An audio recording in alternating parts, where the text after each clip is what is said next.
menurut Santo Lukas. Dimuliakanlah Tuhan.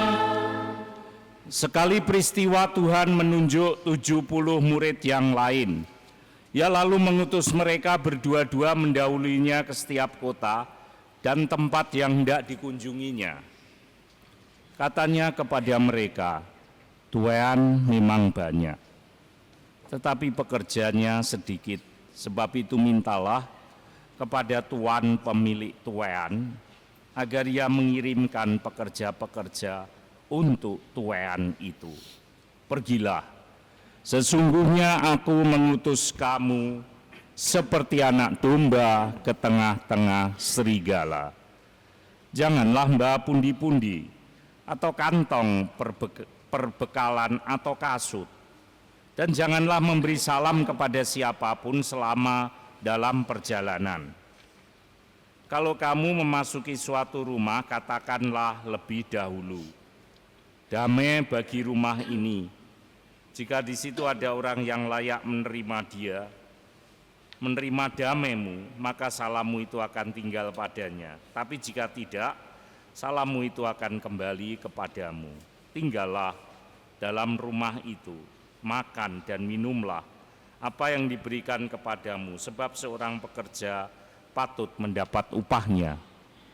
Janganlah berpindah-pindah rumah. Jika kamu masuk ke dalam sebuah kota dan diterima di situ, makanlah apa yang dihidangkan kepadamu, dan sembuhkanlah orang-orang sakit yang ada di situ, dan katakanlah kepada mereka, kerajaan Allah sudah dekat padamu. Tetapi jika kamu masuk ke dalam sebuah kota dan kamu tidak diterima di situ, pergilah ke jalan-jalan raya kota itu dan serukanlah juga debu kotamu yang melekat pada kaki kami kebaskan di depanmu. Tetapi ketahuilah ini, kerajaan Allah sudah dekat. Aku berkata kepadamu, pada hari itu Sodom akan lebih ringan tanggungannya daripada kota itu. Sudah menyelesaikan perutusannya, ke-70 murid itu kembali dengan gembira dan berkata, Tuhan, setan-setan pun takluk kepada kami demi namamu. Lalu kata Yesus kepada mereka, aku melihat iblis jatuh seperti kilat dari langit. Sesungguhnya aku telah memberi kamu kuasa untuk menginjak ular dan kalajengking, dan kuasa atas segala kekuatan musuh, sehingga tidak ada lagi yang akan membahayakan kamu. Namun demikian, janganlah bersukacita karena roh-roh itu takluk kepadamu, tetapi bersukacitalah karena namamu terdaftar di surga. Demikianlah sabda Tuhan. Terpujilah Kristus.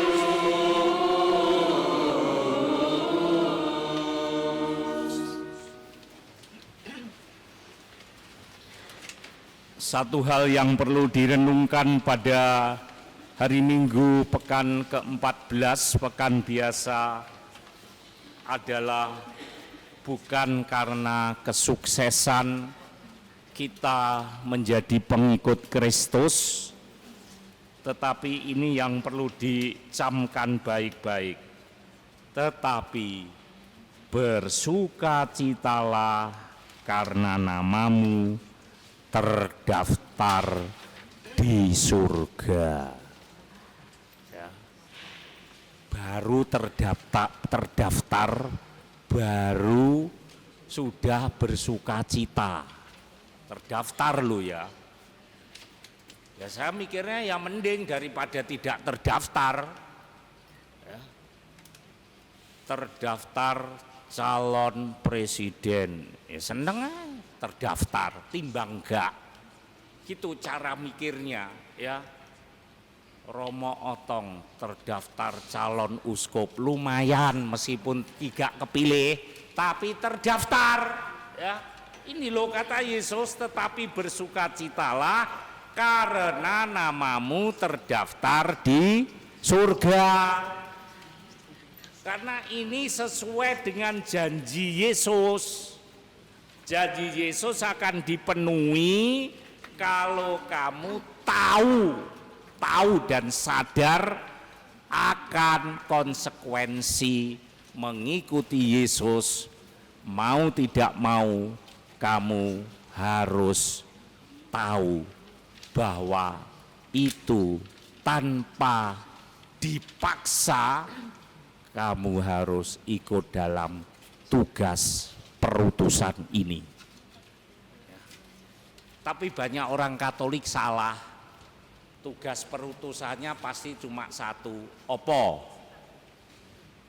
Kira-kira yang kau tahu. Jadi orang Katolik harus apa, Romo? Itu toh? Pasti kembali lagi seperti bangsa-bangsa lain. Berbuat apa? Berbuat apa? Jahat atau baik? Baik, tapi itu bukan tugas. Buat baik itu konsekuensi karena Allah itu telah begitu mengasihi kita. Apa dalam dalil atau dasar dari ayatnya? Begitu besar apa? Di Yohanes itu begitu besar apa? Murka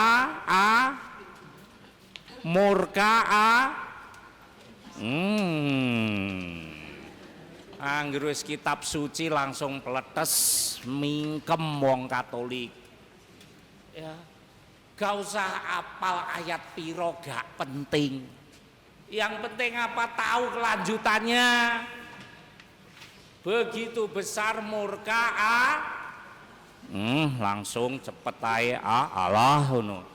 Begitu besar kasih Allah akan dunia ini sehingga ia mengaruniakan putranya yang tunggal supaya kita yang berdosa ini beroleh keselamatan. Jadi berbuat baik itu konsekuensi daripada kasih Allah yang begitu besar.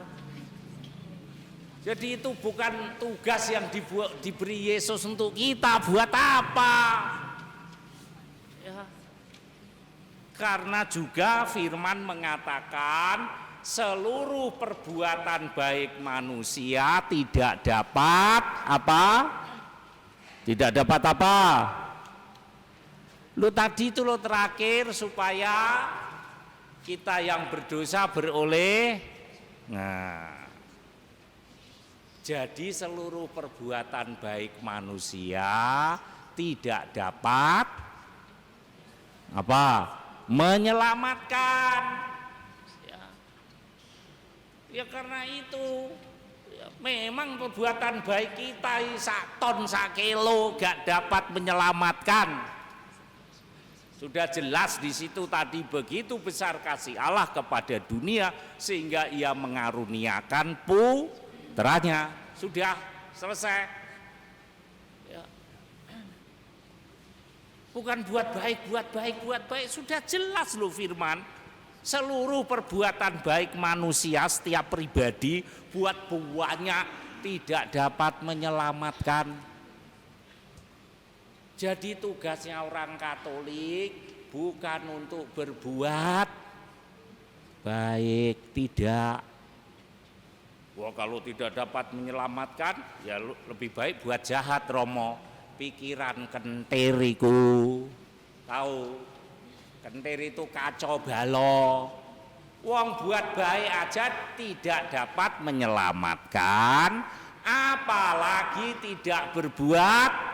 Ya yang ngono nek wong cerdas.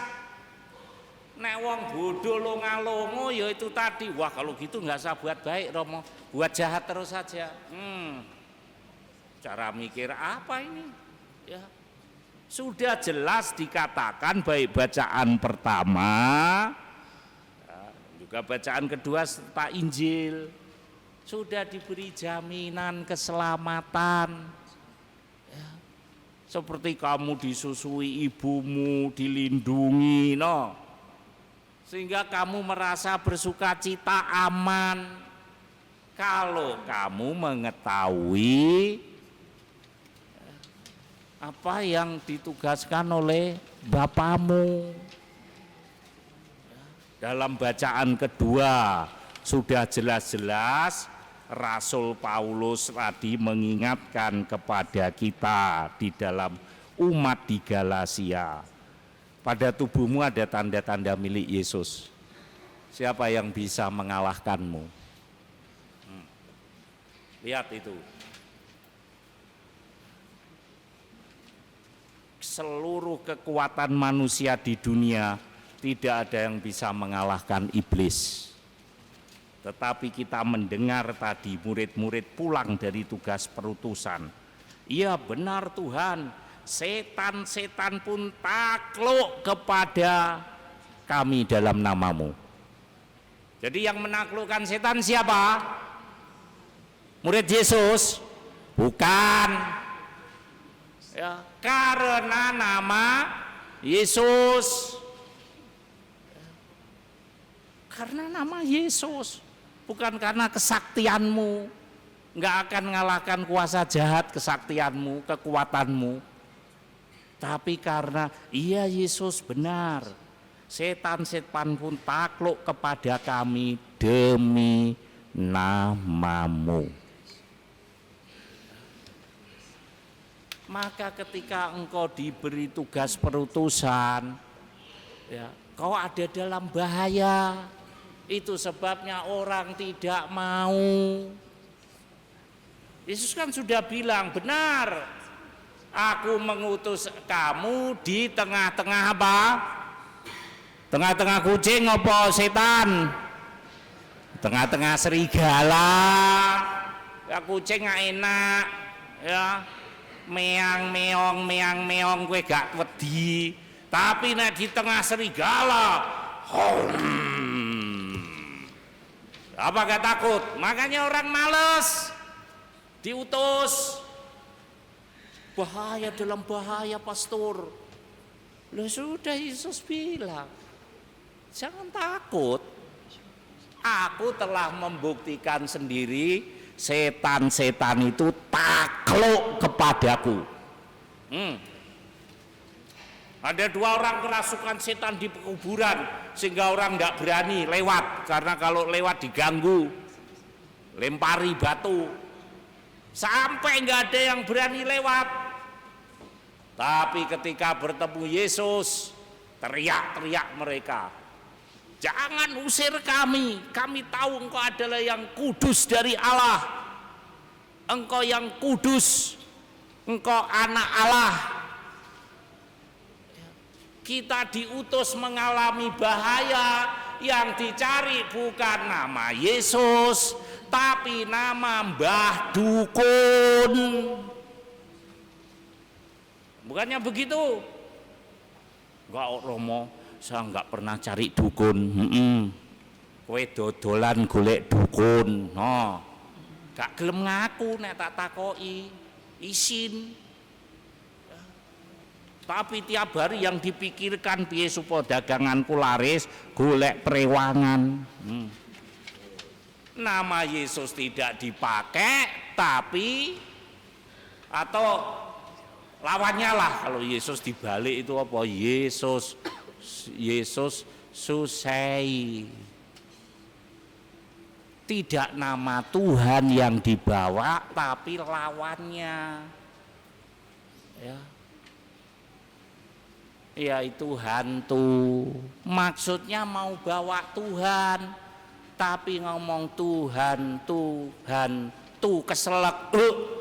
Sing mbok go apa? Hantu apa Tuhan? Hantu. Itu kau tidak akan dapat apa-apa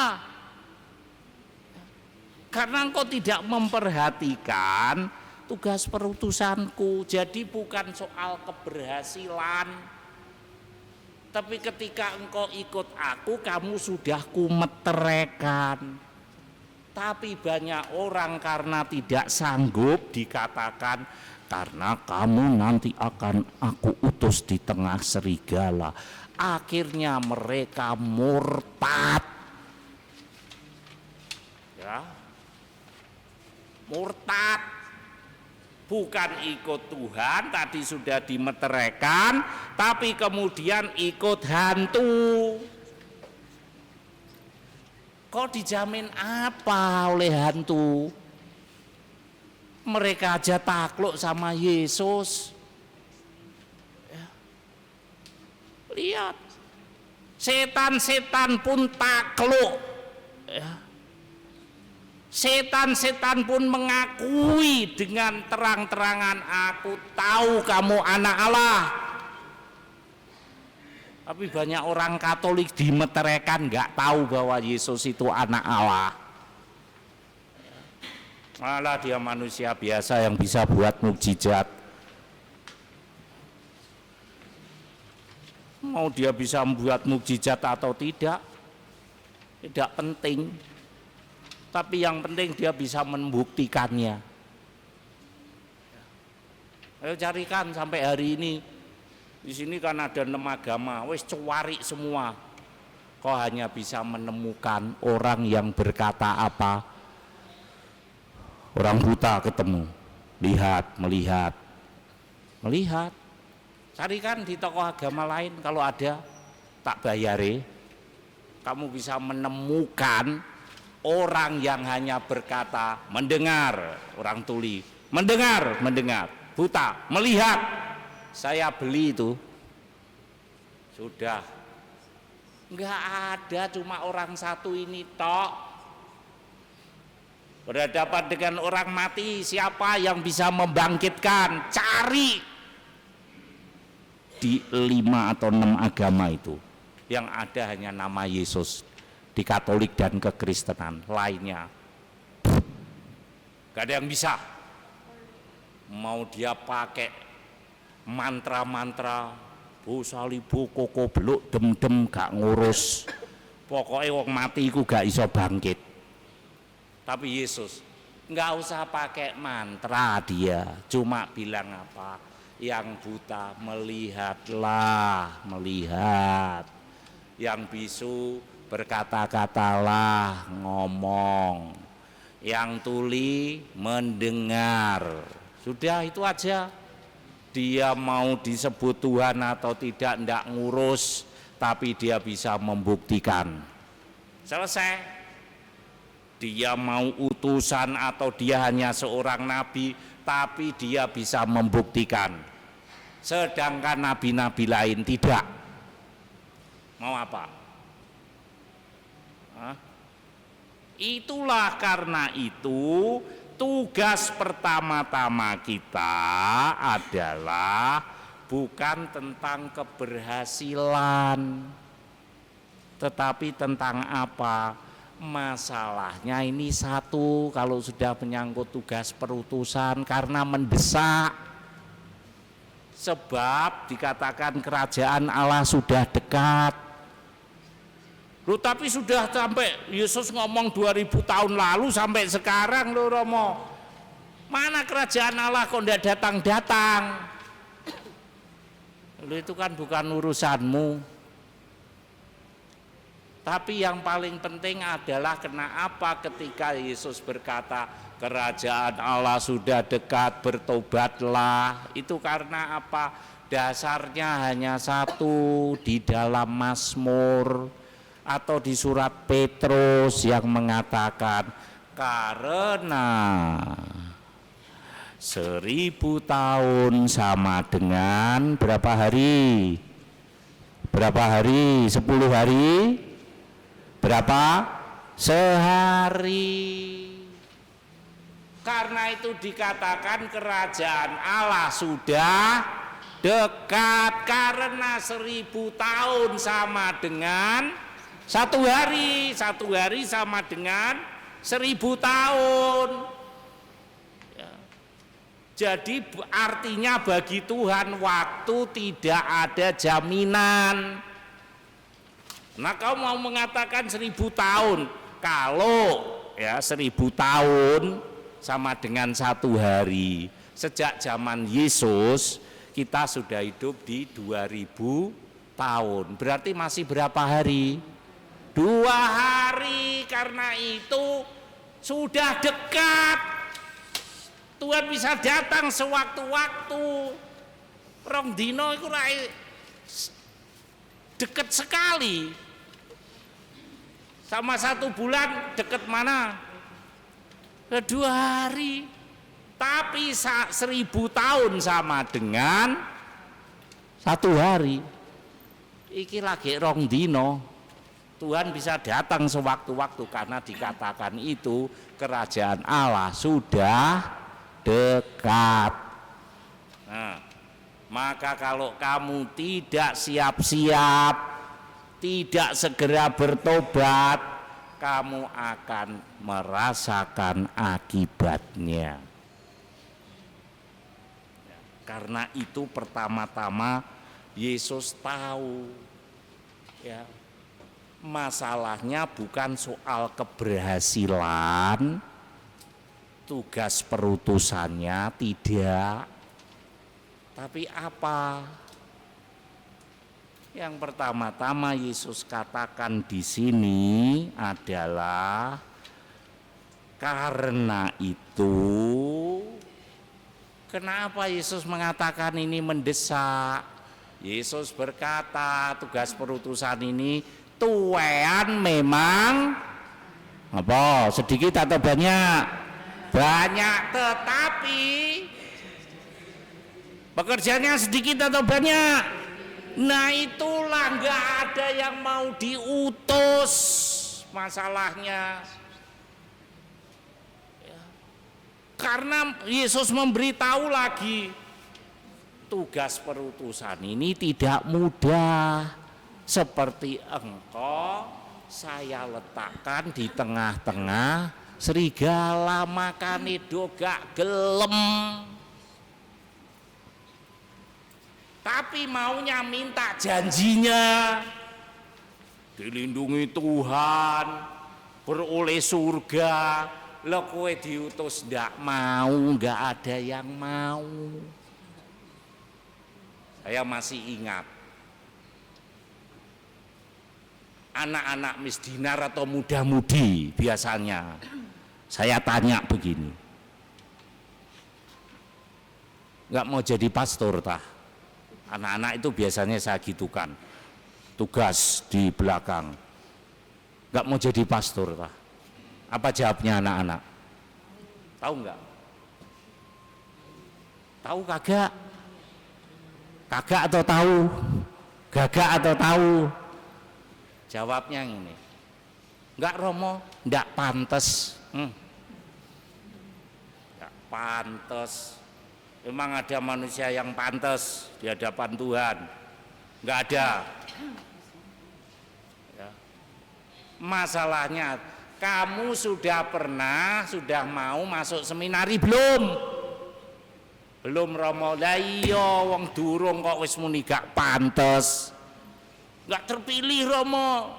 Wis tahu nyoba di seminari belum? Belum Romo. Ya iya aja muni gak pantes.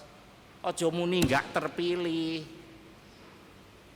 Kecuali wis nyoba kemudian Anda out, lah itu baru bilang. Saya aja dulu bersepuluh, satu angkatan, jadi 2. Saya bilang sama Romo Fani, sekarang sudah meninggal, dia tinggal saya sekarang. Fani, aku bilang gitu, kita ditabiskan, dulu kita bersepuluh masuk, sekarang cuma jadi 2. Kok tahu Van, kenapa kita itu yang dipilih? Karena kita belum menemukan jalan yang benar Van, aku bilang gitu. Teman-teman yang 8 itu sudah menemukan jalan yang benar, kita belum Van. Tapi kita mau, masalahnya kan di situ.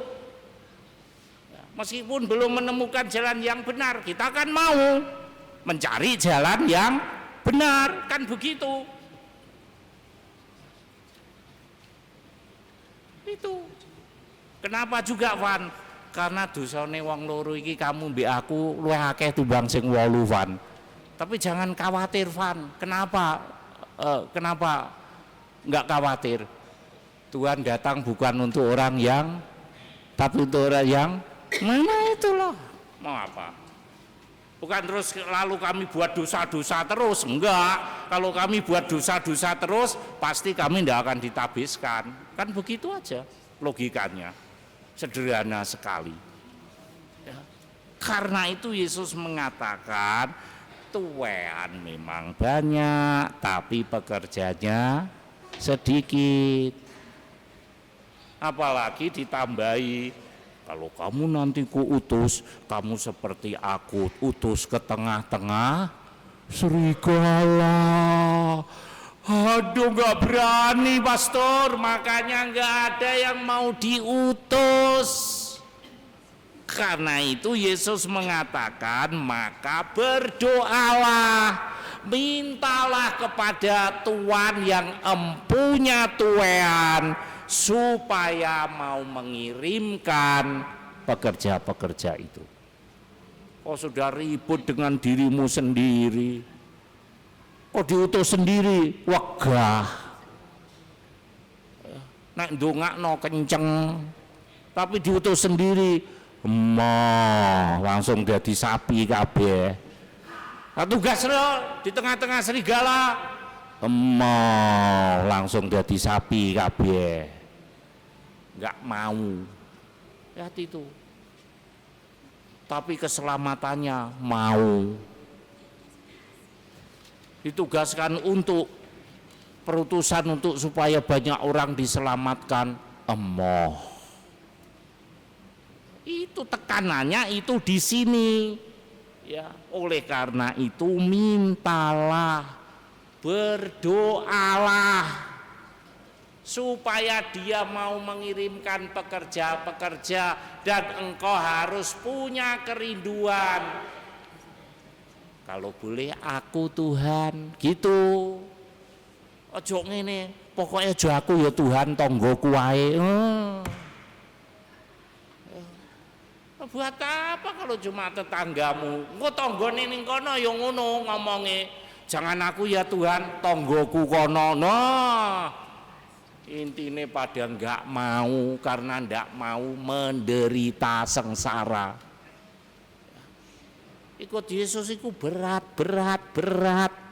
sungguh. Karena itu kita diminta untuk setia, terutama untuk membawa tugas perutusan. Tugas perutusan akan berbuah kalau kau sertai dengan perbuatan-perbuatan kasih yang nyata. Ojo duwe bojo akeh-akeh, ndek dhewe bojone akeh. Lah, mana orang mau percaya? Kok akan ditolak? Karena engkau mengajarkan hal-hal yang aneh. Sementara sana-sani ngirim, duwe bojo akeh gak popo. Sementara Yesus ngutus tidak boleh. Satu untuk selamanya. Nek bosen Romo, ya mbah wis mbok pilih dhewe kok. Sapa dhisik ngongkon milih? Aku mbok pilih-pilih dhewe.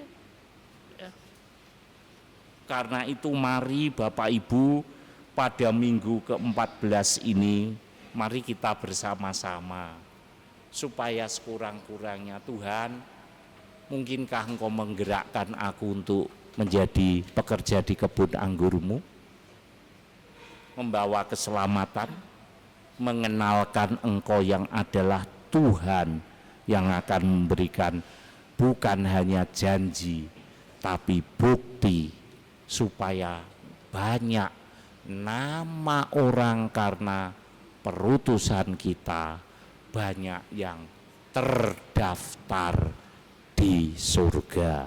Semoga doa kita memohon tuean yang banyak dan mendapatkan pekerja yang banyak dari Tuhan senantiasa didengarkan dan Tuhan berkenan mengabulkannya.